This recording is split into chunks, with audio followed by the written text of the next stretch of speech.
Dunia hiburan tanah air berduka atas kepergian presenter sekaligus komedian Nina Carolina atau Mpok Alpa yang meninggal pada Jumat 15/8/2025 di usia 38 tahun setelah berjuang melawan kanker payudara.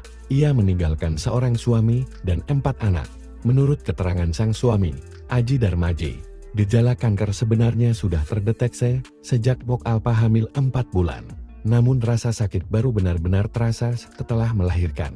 Awalnya, mereka menduga keluhan tersebut hanya masalah pada SE seiring waktu. Mpok Alpa merasakan sakit semakin parah dan menemukan adanya benjolan. Aji menjelaskan bahwa kondisi sang istri terus menurun. Rambutnya rontok, tubuhnya melemah, dan hasil pemeriksaan medis menunjukkan kanker payudara stadium awal. Meski sudah menjalani kemoterapi, penyakit itu berkembang pesat hingga menyebar ke paru-paru.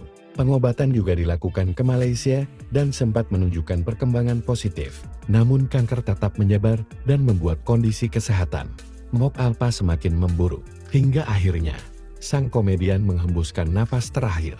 Setelah berjuang sekitar 8 bulan menjalani perawatan intensif,